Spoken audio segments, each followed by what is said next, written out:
Morning बच्चों, आज हम इस वीडियो में हमारी पाठ्य पुस्तक जो हिंदी की चल रही है, तो आज हम लेसन नंबर 5 गुब्बारे पर चीता। तो ये लेसन हम एक बार पार्ट्स में पढ़ चुके हैं। इसके लिए मैं आपके पास 3-4 वीडियो पहले भेज चुका हूँ। एक एक पेज को हमने पढ़ा था। आज इस लेसन को हम कंप्लीट पढ़ेंगे, ठीक है, इस वीडियो में, और इसको एक बार फिर से समझेंगे। उसके बाद फिर हम इसके अभ्यास के प्रश्न उत्तर करेंगे। ओके, तो शुरू करते हैं। पहले मैं कुछ पूछूंगा आप लोगों से, दो तीन जो सवाल पूछूंगा जो अभी तक मैंने आपको पढ़ाया है। इसमें जो ये पाठ है गुब्बारे पर चीता, ये लिखा किसने है? Okay, very good. हाँ, तो ये लिखा है मुंशी प्रेमचंद जी ने।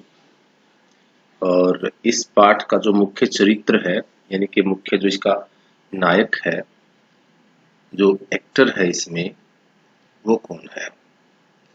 बलदेव, ठीक है। तो इसमें बलदेव को क्या करने का मन था? सर्कस देखने का मन था। क्या वह सर्कस देखने में कामयाब हुआ? बिल्कुल हुआ। क्या वह अपने दोस्तों के साथ सर्कस देखने गया? नहीं, वह अकेला गया। तो ऐसे इसमें कुछ सवाल हम अपने आप बना सकते हैं, ठीक है। ये आपकी प्री टेस्टिंग है। तो फिर हम लेसन एक बार फिर से पढ़ा रहा हूँ आपको।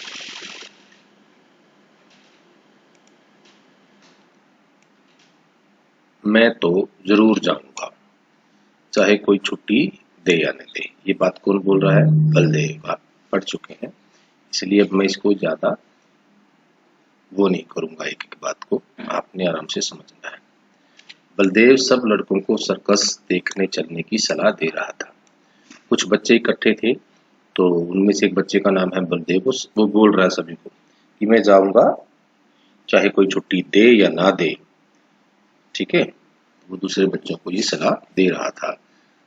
बात यह थी कि स्कूल के पास एक मैदान में सर्कस पार्टी आई हुई थी। सारे शहर की दीवारों पर उसके विज्ञापन चिपका दिए गए थे। लड़के तमाशा देखने के लिए ललचा रहे थे। पहला तमाशा रात को शुरू होने वाला था, मगर हेडमास्टर साहब ने लड़कों को वहां जाने की मनाही कर दी। इश्तिहार बड़ा आकर्षक था। एक बार इसको समझ लेते हैं। हुआ क्या था, जो स्कूल था बच्चों का, उसके पास एक सर्कस पार्टी आ गई थी और उन्होंने पूरे शहर की दीवारों पर बड़े बड़े विज्ञापन चिपका दिए थे। विज्ञापन होता है अपनी मशहूरी करना। आपने पोस्टर देखा होगा, बड़े बड़े सर्कस वाले अक्सर लगा देते हैं। तो लड़कों का बड़ा मन था कि तमाशा देखा जाए, और जो पहला तमाशा था वो रात को शुरू होने वाला था। परंतु जो हेडमास्टर साहब थे बड़े कड़क थे, उन्होंने कहा नहीं, कोई नहीं जाएगा वहां। और जो इश्तिहार था सर्कस का, बड़ा आकर्षक था, मजेदार था। आकर्षक होता है मन को ललचाने वाला, सुहाने वाला, जो हमारे मन को अच्छा लगता है। आ गया है, आ गया है, जिस तमाशे की आप लोग भूख प्यास छोड़कर इंतजार कर रहे थे, वही बम्बई सर्कस आ गया है। आपने देखा होगा बड़े बड़े पोस्टर सर्कस वाले लगाते हैं, तो उन्होंने भी वैसा ही लगाया था और उस पे ऐसी लाइनें लिखी थी कि आप जो इसका इंतजार कर रहे थे वो सर्कस आ गया है, और सर्कस का नाम है बम्बई सर्कस, ठीक है। तो आगे है, आइए और तमाशे का आनंद उठाइए। बड़े बड़े खेलों के सिवा एक खेल और भी दिखाया जाएगा जो न किसी ने देखा होगा न सुना होगा। तो उसमें लिखा है एक खेल ऐसा भी दिखाया जाएगा जो आपने कभी सुना नहीं, देखा नहीं है। तो इससे क्या होता है? सबके मन में एक ऐसी जिज्ञासा होती है कि वो है क्या, तो सब ललायित हो जाते हैं। लड़कों का मन तो सर्कस में लगा था। सामने किताबें खोले जानवरों की चर्चा कर रहे थे, क्योंकि शेर और बकरी एक बर्तन में पानी पिएंगे और इतना बड़ा हाथी पैर गाड़ी पर कैसे बैठेगा, पैर गाड़ी के पहिए बहुत बड़े बड़े होंगे, तोता बंदूक छोड़ेगा और वन मानुस बाबू बनकर मेज पर बैठेगा। अब जब बच्चों को सर्कस का पता चल गया है तो उनके मन में बड़ी जिज्ञासा है देखने की। किताबें खोल के भी वो जानवरों की चर्चा कर रहे हैं। शेर बकरी एक बर्तन में पानी कैसे पिएंगे, एक हाथी जो है एक पैर की गाड़ी पर कैसे बैठ जाएगा, उसके पहिए बड़े होंगे छोटे होंगे, तोता बंदूक कैसे चलाएगा, वन मानुस बाबू बनकर कैसे मेज पर बैठेगा। तो उनके मन में ये बातें चल रही होती हैं। बलदेव सबसे पीछे बैठा हुआ था, अपनी कॉपी, हिसाब की कॉपी पर शेर की तस्वीर बना रहा था और सोच रहा था कल शनिवार नहीं इतवार होता तो क्या मजा आता। अब जो बलदेव है वो भी बैठा है क्लास में और वो हिसाब यानी कि गणित की कॉपी में क्या बना रहा है, शेर की तस्वीर बना रहा है। और उसके मन में ये बातें चल रही हैं, काश कल शनिवार की बजाय इतवार होता तो मैं आराम से शो देख लेता। बलदेव ने बड़ी मुश्किल से कुछ पैसे जमा किए, मना रहा था कि कब छुट्टी हो कब भागूं। हेडमास्टर साहब का हुक्म सुनकर सब आपे से बाहर हो गए। तो उसके मन में विचार चल रहे थे, जैसे होता ना कि जल्दी से छुट्टी होने की हम मन में कल्पना करते हैं, मनाते हैं कि जल्दी से छुट्टी हो जाए और मैं निकलूं यहाँ से। और हेडमास्टर साहब की जो बातें सुनी, हुक्म सुना, तो बेचारे का को बड़ा गुस्सा आया अपने आप में। सभी बच्चे बड़े नाराज हुए। ठीक है, तो नेक्स्ट पेज। छुट्टी होते ही वह बाहर मैदान में निकल आया और लड़कों से बोला, मैं तो जाऊंगा, जरूर जाऊंगा, चाहे कोई छुट्टी दे या ना दे। मगर और लड़के इतने साहसी न थे, उसके साथ जाने पर राजी न हुआ कोई भी। बलदेव अब अकेला पड़ गया। तो जब छुट्टी होती है तो सारे बच्चे खेलने के लिए मैदान में आ जाते हैं। तो वह लड़कों से कहता है कि मैं तो भाई जरूर जाऊंगा, मैं नहीं रुकूंगा, कोई छुट्टी दे ना दे।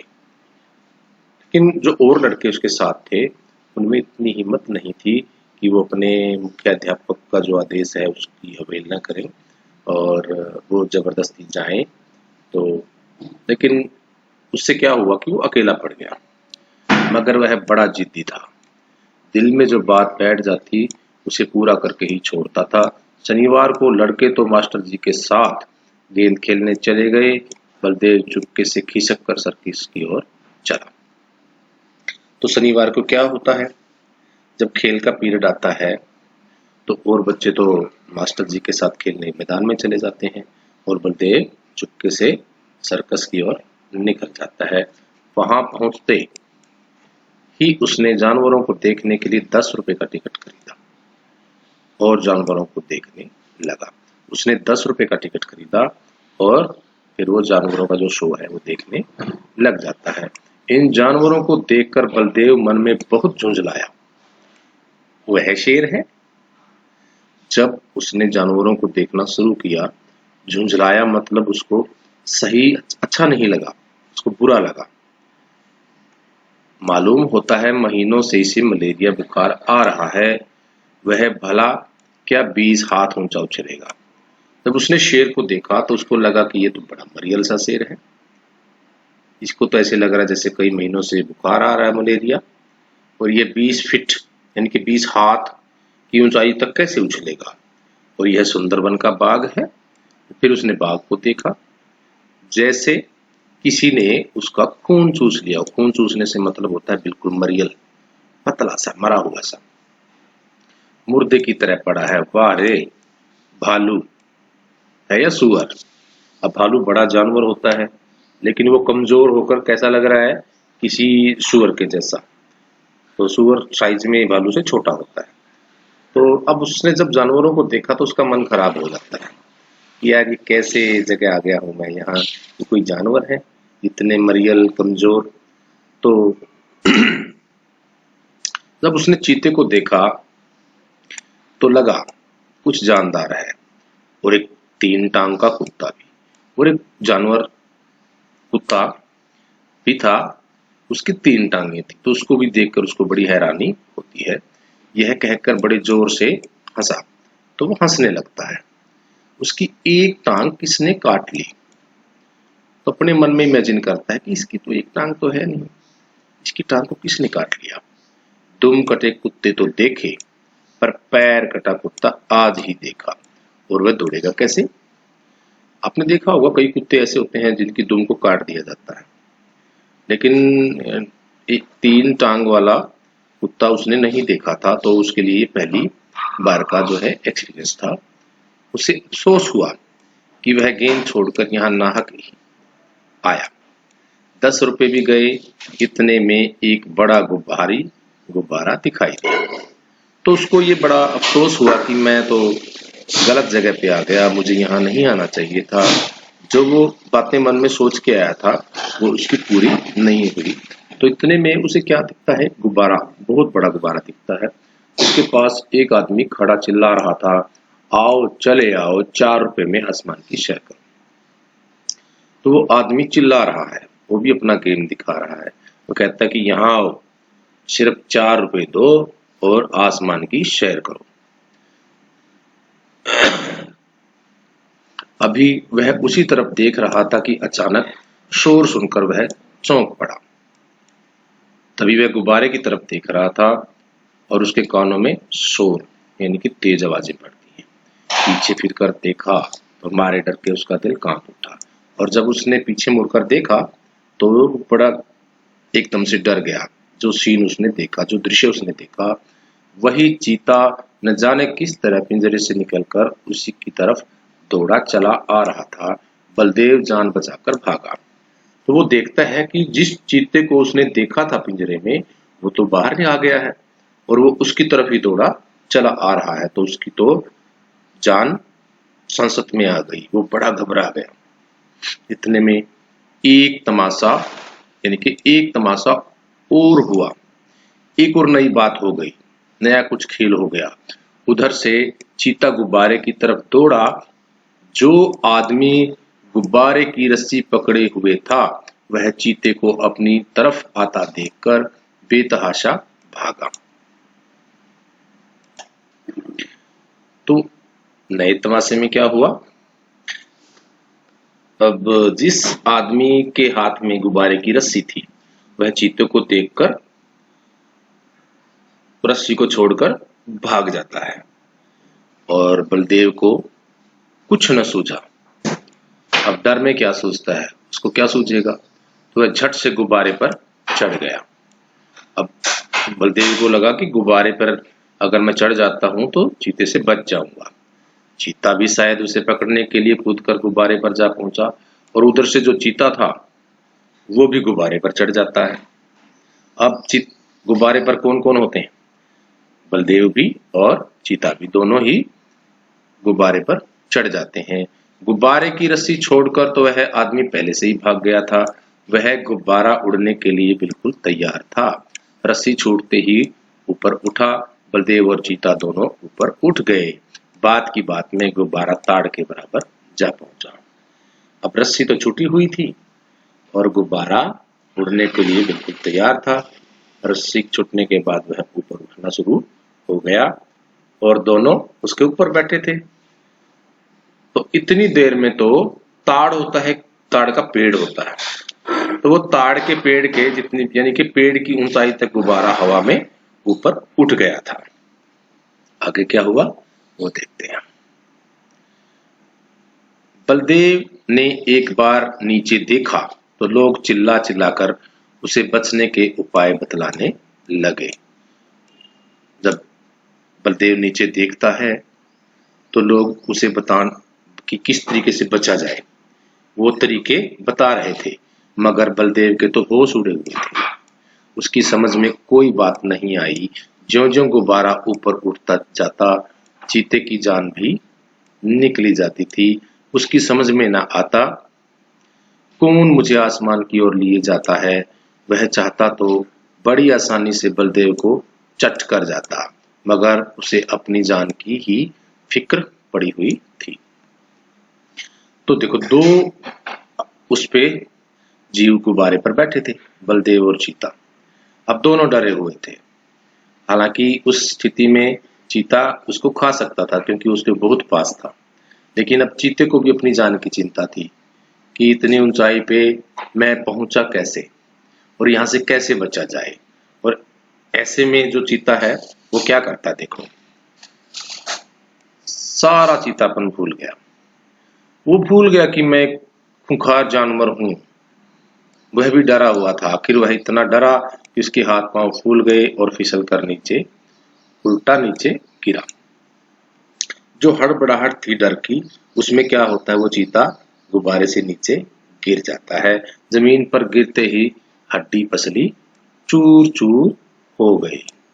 जब वो नीचे गिरा, जमीन पर गिरते ही उसको काफी सारी चोटें लगी। तो कहते ना हड्डी हड्डी हड्डी पसली चूर चूर हो जाना, तो बहुत सारी उसको चोट, ये मुहावरा यहाँ पे आ गया है, इसको भी आपने समझना है। इसका मतलब होता है बहुत ज्यादा चोट लगना। अब तक तो बलदेव को चीते का डर था, अब यह फिक्र हुई कि गुब्बारा मुझे कहाँ लिए जाता है। पहले तो उसके मन में डर था कि कहीं ये चीता मुझे खा ना जाए। अब उसके मन में क्या डर आ गया कि गुब्बारा मुझे लेकर कहाँ जाता है, क्योंकि वो गुब्बारे पर अब अकेला बैठा था। वह एक बार घंटा घर की मीनार पर चढ़ा था। ऊपर से उसे नीचे के आदमी खिलौनों से और घर घरौंदों से लगते थे, मगर इस वक्त वह उससे कई गुना ऊंचा था। उसको पुरानी बात याद आती है। घंटा घर होता है एक पुरानी इमारतें होती थी अंग्रेजों के टाइम में, तो वो चौक जो शहर के बड़े चौक होते हैं ना, वहाँ वो ऐसी इमारतें बनाते थे और उस पर बड़ी सी घड़ी लगाते थे, जिससे कि लोगों को टाइम का पता चलता रहे। पहले घड़ी सबके पास नहीं होती थी, मोबाइल बहुत बाद में आया है। तो ये जो घंटा घर होते थे उस पर एक बड़ी सी घड़ी होती थी जिसमें बहुत दूर से टाइम दिख जाता था। तो उसने कभी पहले जो बलदेव है उस घंटा घर पर कभी गया होगा, ऊपर चढ़ा होगा, तो उसने जब नीचे देखा होगा तो जो आदमी है बड़े खिलौने जैसे लगते थे, छोटे लगते थे। ऊंचाई से चीजें छोटी लगती हैं, और अब गुब्बारा तो बहुत ज्यादा ऊंचे चला गया था, इसलिए वो बहुत डर गया था। एकाएक उसे एक बात याद आई। तभी उसको एक बात याद आती है। उसने किसी किताब में पढ़ा था कि गुब्बारे का मुंह खोल देने से गैस निकल जाती है और गुब्बारा नीचे उतर आता है। मगर उसे यह मालूम था कि मुंह बहुत धीरे धीरे यह मालूम न था कि मुंह बहुत धीरे धीरे खोलना चाहिए। उसने एकदम उसका मुंह खोल दिया और गुब्बारा बड़े जोर से गिरने लगा। जब वह जमीन से थोड़ी ऊंचाई पर आ गया तो उसने नीचे की तरफ देखा। दरिया बह रहा था। फिर तो वह रस्सी छोड़कर दरिया में कूद पड़ा और तैरकर निकल आया। तो उसको ये बात तो पता थी कि अगर गुब्बारे में छेद करके उसकी हवा धीरे धीरे निकाल दी जाए तो गुब्बारा नीचे आ जाता है, परंतु उसको ये मालूम नहीं था कि गैस बहुत धीरे से निकलनी चाहिए। उसका मुंह है बड़ा धीरे से खोलना चाहिए, और उसने क्या किया, उसका उल्टा कर दिया। तो उसने गुब्बारे का मुंह एकदम से खोल दिया और गुब्बारा बहुत जल्दी नीचे आने लगा, क्योंकि उसकी हवा बड़ी जल्दी से निकल रही थी। जब वह जमीन से थोड़ी ऊंचाई पर आया तो उसने नीचे की तरफ देखा। नीचे दरिया बह रहा था, एक नदी बह रही थी। तो वह रस्सी छोड़कर नदी में कूद पड़ता है और तैरकर बाहर आ जाता है। तो ये कहानी है हमारी। इसको हमने अच्छे से पढ़ लिया है 2 बार। एक बार हमने इसको पार्ट्स में पढ़ा, आज हमने इसको पूरा पढ़ा है। तो इस कहानी के क्वेश्चन आंसर हम कल से करेंगे। तो अगर इसमें करेंगे तो वीडियो बड़ा लंबा हो जाएगा। तो इस वीडियो में इतना ही। Thank you, have a nice day.